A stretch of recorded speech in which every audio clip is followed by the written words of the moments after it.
101, episode 101. Big episode 101.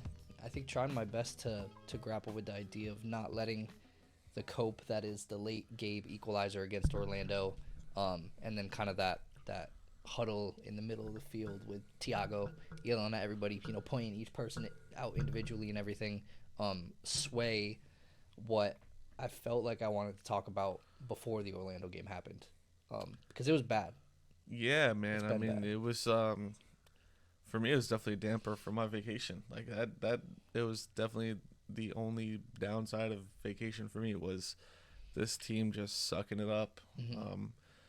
And then the conversations on Twitter too were I tried to stay away from it mostly and let you kind of deal with that Yeah. for the week. But yeah, I think the conversations on Twitter were bumming me out too. But I don't know.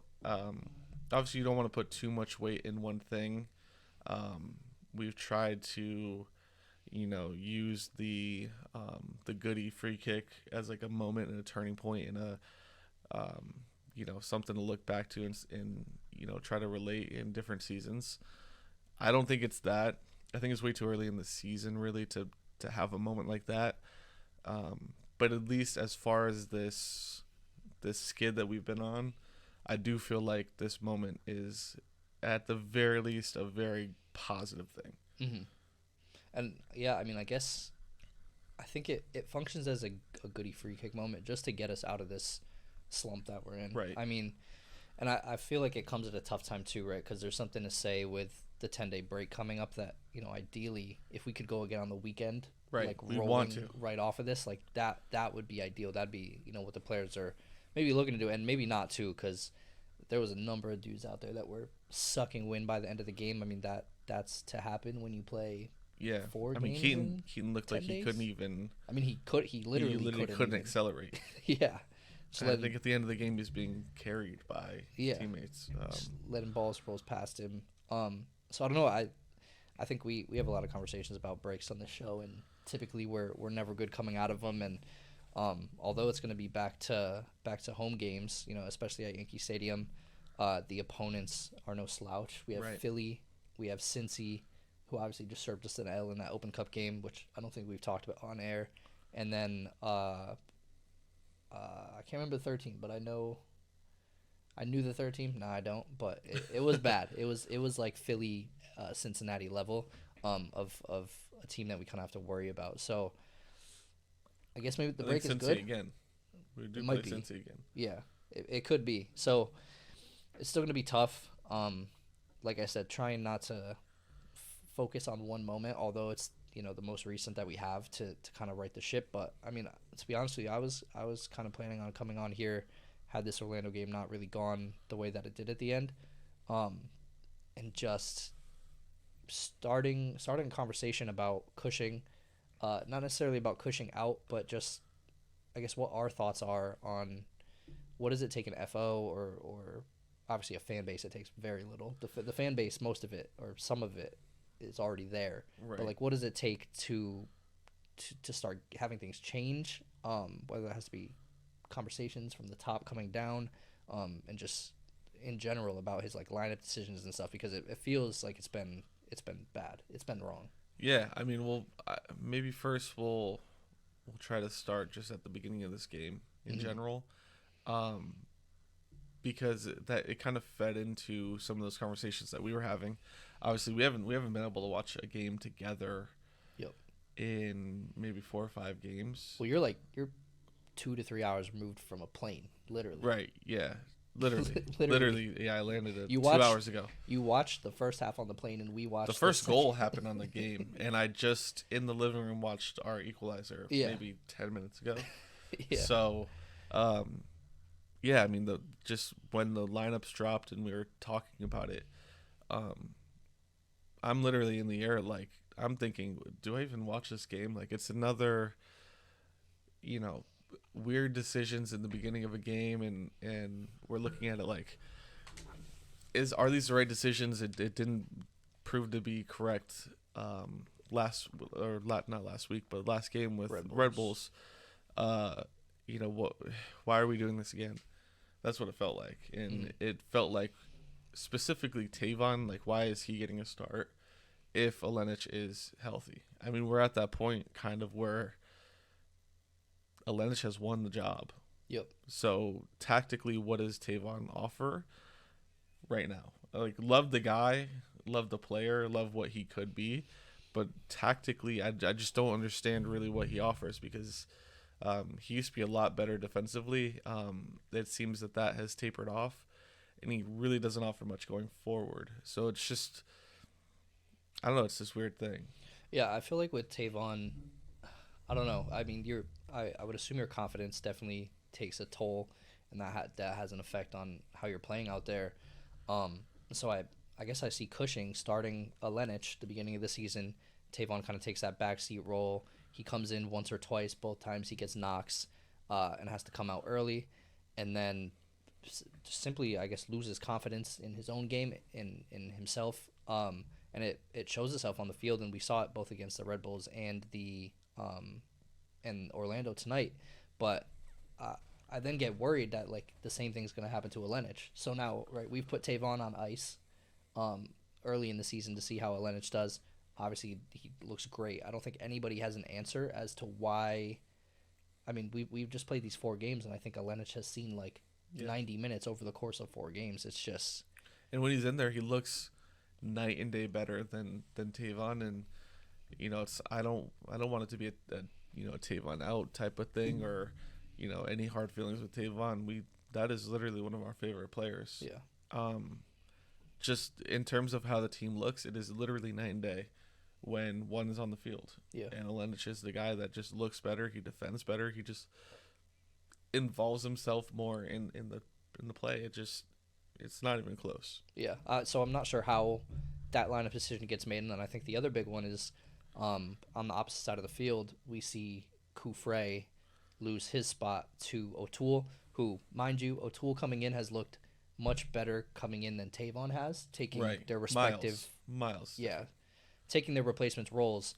But even still, I think all of us, and especially you, I mean, early on in the season, I know I was not Kufre out, but definitely not as enthusiastic about him as you were. Right.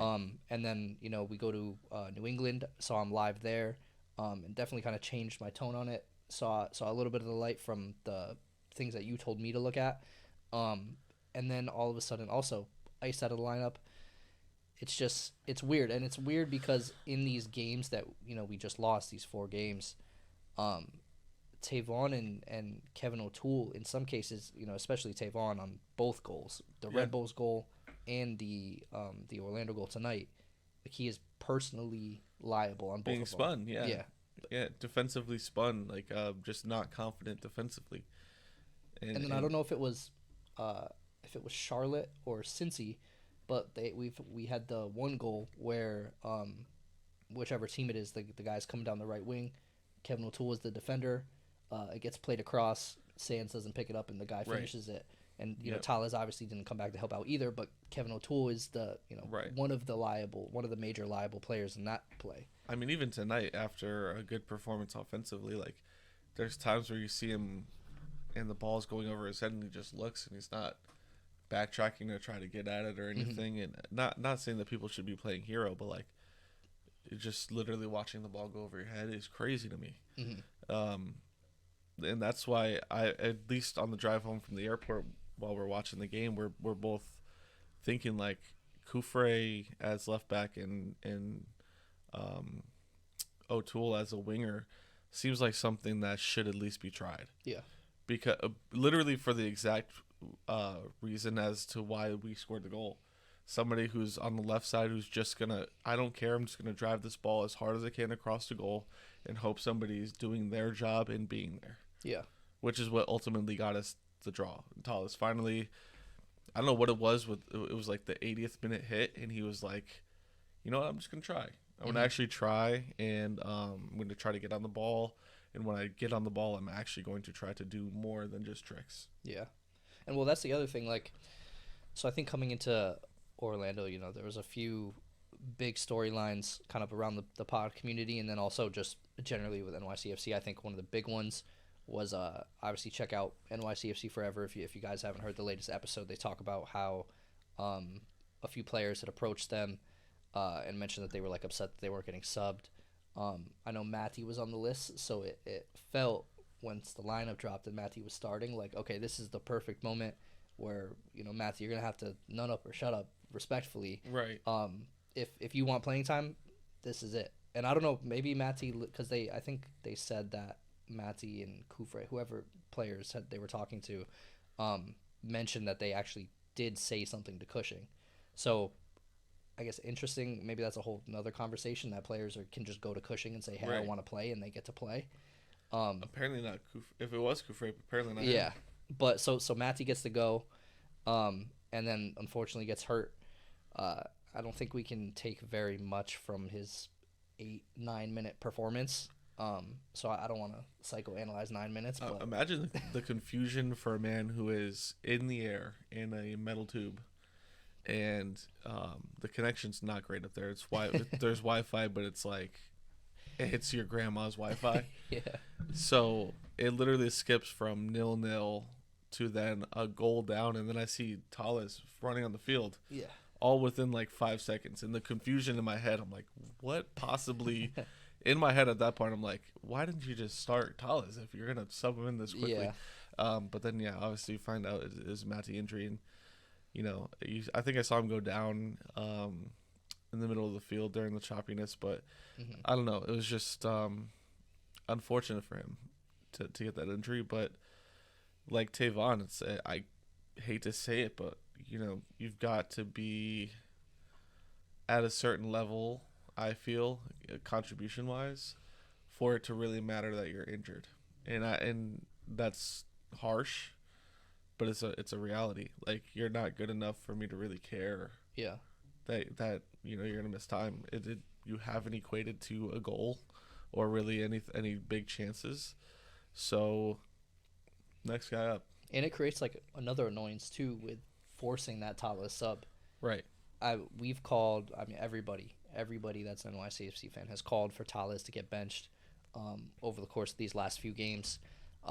With the Charlotte game, he managed to escape it because Cushing put him in early after halftime. Right. I don't think we talked about how we didn't think that was enough to drive home the message that Cushing should be driving to a player.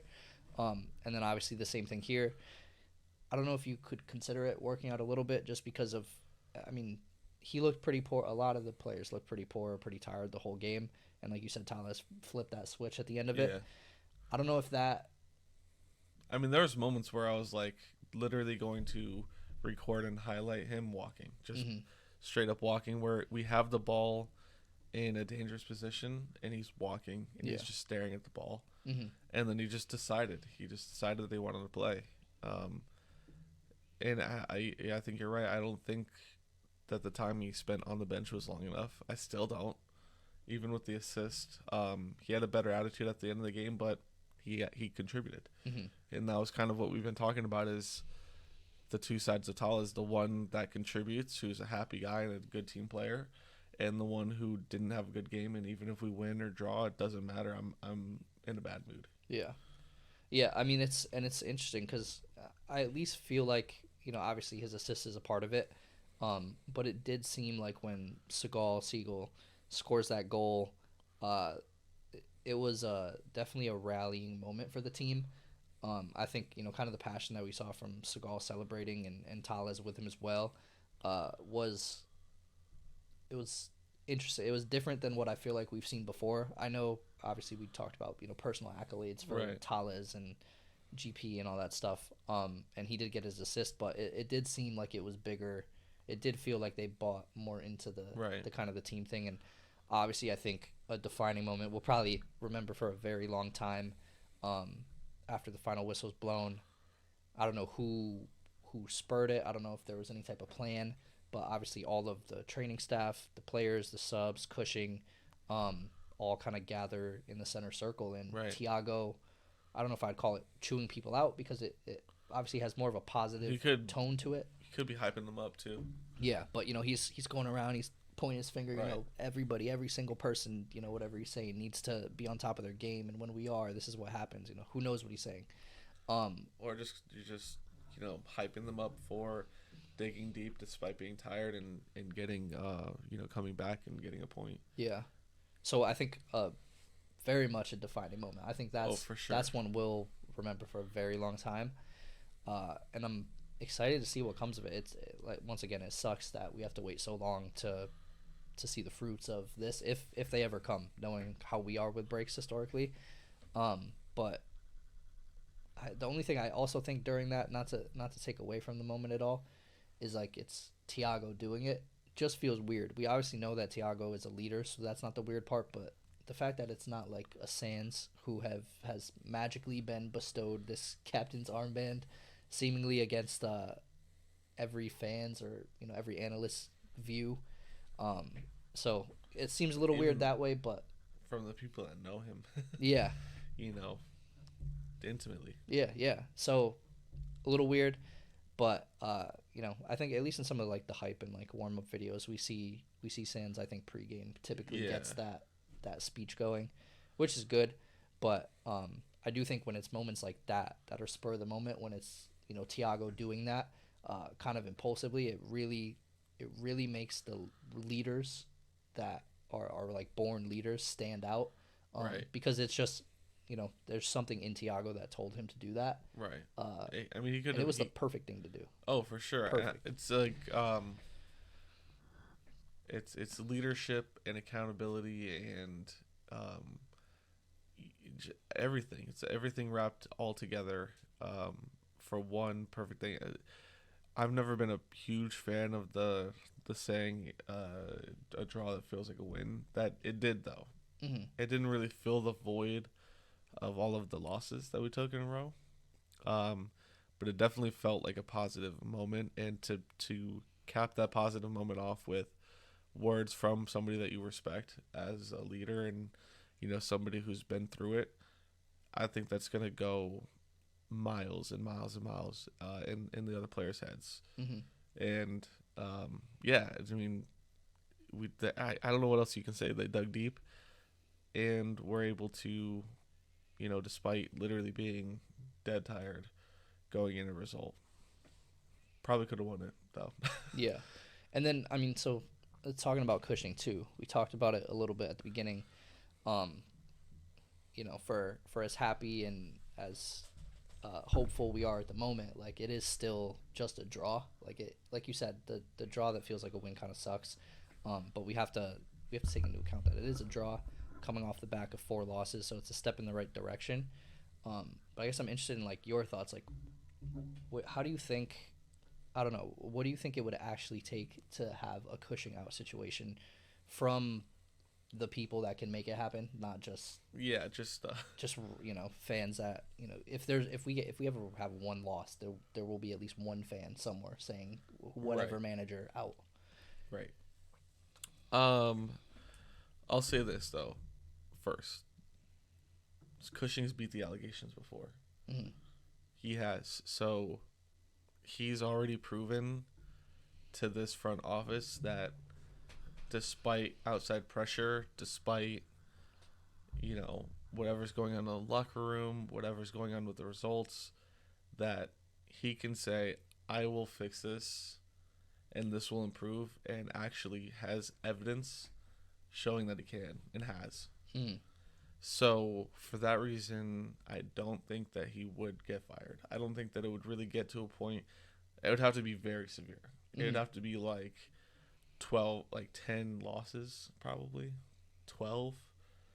And even then, we're still thinking like, okay, at this point, we have like 5 games left. What's the point? Yeah, and we've like You know, at this point done nothing like to support you personnel wise. right.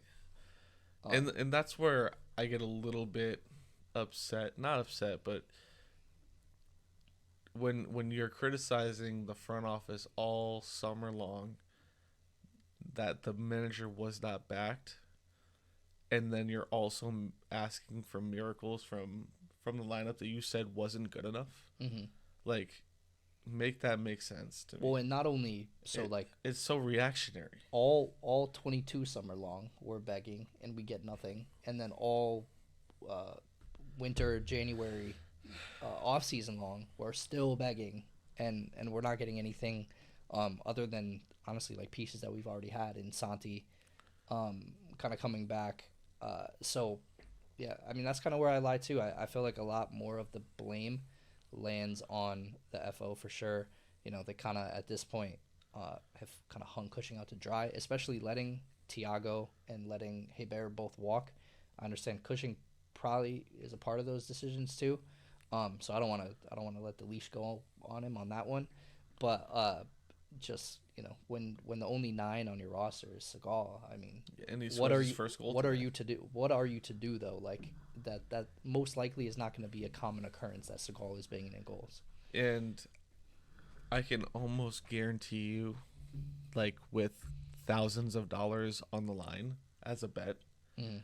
that Nick Cushing doesn't go, "Hey Tallis, when we have the ball in attacking positions, I want you to stand there and look at the ball and not make a run." Yeah, I can bet you $1 million that does not happen in training, and try to be Nick like, Cushing has never said that. yeah. Don't I try. can also say that, you know, when we play the ball down the line, that Nick Cushing isn't like, hey Tavon, what if you just chip this ball directly to the keeper? Yeah. Why it's gonna go 14 feet in the air up and maybe 5 yards down. Although, just be the voice of reason, just in case the Cushing outs of the world are listening. Tavon should not have been on the field to make that decision. Correct. No, and But I do that's understand what you're saying. that's not to, to give him a blanket of security, or to make up for we look at the lineup sometimes and we're like, what is going on? Today was probably the first time since the Ledesma substitution that he made a positive substitution that actually had some weight on the outcome of the game. Yeah. Those things are that's beyond something that I can defend. I can't sit there and be like, you know what, putting in Jason when we're goal down, that I can't defend that substitution. Well, they're also, just to say, there's nobody other than Jason. Like, Right. literally, there isn't another body on the roster to be subbed in at a left or a right or an attacking position besides Jason and Segal. Right. That is literally all. So, I mean, when you're But choosing he's between working the with two, what he's got. Yeah, yeah. So that's where you find me in those weird places where it's like I can't fault him, but at the same time I really want to. Mhm. What else can you say? It's like he wasn't given the tools. He was doing for a while more than I felt like should have been possible with the pieces that he has. Lately, I feel like he's mismanaged the pieces and kind of allowed what we thought was the perfect 11 to fall apart Mhm. and not gel together and not get into a groove. Instead, he kind of just disrupted it for the sake of disrupting it, it felt like. Yeah. So weird. So that I can't defend. But when you're sitting there and going, why don't we have a 9? Well, here we had the first positive play from the 9 position today since Tallis scored like a month ago. Mm-hmm. Those are things that are facts. Gabe Segal, yeah, he was making like proper Runs. 9 runs, which nobody else on the field has Or done even for weeks. like, do you think Nick Cushing is telling people when Santi's running for his life in midfield and just looking for any outlet at all whatsoever, that everyone stand in your exact place and don't move? Yeah. Obviously, he's probably as frustrated, if not more than we are, when he goes and watches the tape and he's like, dude, you guys are standing still. Mm-hmm. You are not, or we have 8 people in the box down a goal against Orlando, and we're passing it backwards to Chanot at the half line. Mm-hmm. Like, I would be pulling my non-existent hair out if I'm Nick Cushing in that situation. Like, I'm on the couch about to freak out. Yeah. Those are things that, like, you can't hold Nick Cushing accountable for. Mm-hmm. Yeah, that's one of my like favorite things that you say, right? Is like Nick Cushing is not putting the ball wide. That's what yeah. I can't I've been trying like this whole time we've been talking to think of this quote. I saw somebody put a quote on Twitter within the last week or so about a famous manager. I don't know if it was Fergie, but it was like that kind of level of manager that said it's my job to put the players in a position to score. But it is obviously not my job to score as the Right. manager. Like I Probably can't do that. Mourinho. It might I it think might have been Mourinho. that sounds like Mourinho. Honestly, And I'm wearing my United shirt today, and on, as a Manchester on United Man fan, City Champions League final birthday, you have the nerve to pull up in the Man U t-shirt. I'm not saying by any means that Nick Cushing is like a world class manager. I don't think anyone's trying to make that argument. Mm-hmm. As a Manchester United fan, though, I have seen world class managers be sacked because of dead wood players. I know dead wood when I see it. I know dead wood. Yeah. And Or players that are at least presenting as Deadwood at the moment. right. I would never call them out by name because I physically like the people. Well, and it's hard because But there's I would dead call wood. Tales like Deadwood at the moment, but we've obviously seen in the past that he's been able to get something special out of himself on the field. So it's hard to figure out what that equates to, but That's it's not hard. dead. Like, I don't know. It's like broken habits, broken confidence. It's just laziness too. Yeah, but there's legit dead wood on our team, Mm-hmm. like crazy dead wood, and I've seen dead wood players get really really good, really smart people fired. Yeah. I would hate it for anything like that to happen at NYCFC. Yeah. No, that's one of my favorite things is he can't hit the ball on target. He can only get these people in the positions to do so. Like I can lead you to the lake, but I physically can't drink the water. Was for it you. like you could bring a horse to hay? You can't make it eat it or something. What? I don't know. It is not that. Maybe it's water. I think it's lead a horse to water, but you can't make it drink it or something like that. Like no, you can make a fisherman teach him how to fish, but you can't. You can teach a man to fish. You can teach a man how to fix a car, but you can't. Wait. It's like if you take a man to fish for a day, he could eat once, but then if you teach a man to fish, he'll eat forever. He'll eat forever. Right. So he has to teach these men how to fish so they can eat forever, basically. I gotta blow my nose. But allergies are just I don't know. I feel like you brought back like some scary California allergies. Yeah. Yeah. I got destroyed by poppy. Metal tube allergies. The poppy flowers are blooming in California, and those are Well, demonic levels of pollen. the last time I left a metal tube traveling like 50,000 miles an hour in the sky, I walked away with COVID. So well, let's hope it's not that. let's hope it's not that. Or do. I'll just work from home. Yeah. Anyways. So I guess looking forward to Philly. Obviously, we're going to be there. I know we're always going to get press. I know that's also my birthday weekend. For some reason, I have a weird feeling. Like I want to be in the supporter section for some reason, especially for like a game of this magnitude. First one back from a crazy away stretch. I think there's going to be a lot of energy. Probably positive and negative. I wouldn't be shocked if some ballsy fans wrote Cushing out on their sheets or David Lee out on their sheets and smuggled it into the supporter section. Find us with the Davi out sign. Davi out. And you'll be joining, I think after that game, you'll be joining the Beyond the Smokestacks pod. So Correct. that should be a fun one. I mean, Coach Joe and Christian, obviously, we might even see some of them in person at the Philly game. So. Yeah. Well, it was a possibility to record tomorrow, the 18th. Not to spoil when they're gonna be putting their stuff out, but just leaking their leaking the Discord. But yeah, I thought for some reason I was flying tomorrow, not today. So I also, I'm pretty sure you told me that too. I thought I was flying so, but whatever.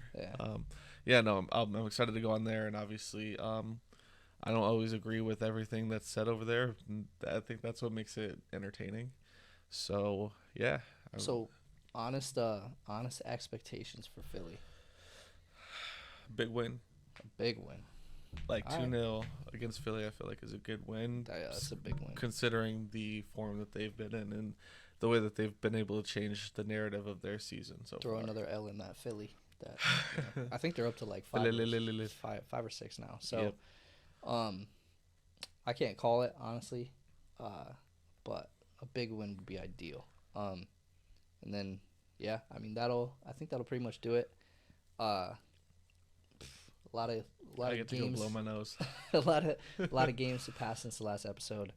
A little bit longer of a break between for the first time, which feels good. I'm not sure what it does feel good, but it's no coincidence that I went back home to California and a San Diego team pops up out of nowhere.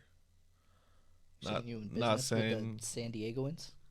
I'm just saying like up to something season kind of panned out Yeah. a little bit Yeah. more than we thought. So so that's that. I'm not sure over the 10-day break what plans we have. Maybe we could get a guest to come on, but if not, then you probably won't hear from us until after Philly. And hopefully we'll have some cool content to share coming out of Philly. With being at the game and everything, we obviously try to hit the locker room and make little videos and stuff. So we'll have something for you guys. Hopefully it's a recap of a big win. And yeah, that's 101. Definitely. Peace. Peace.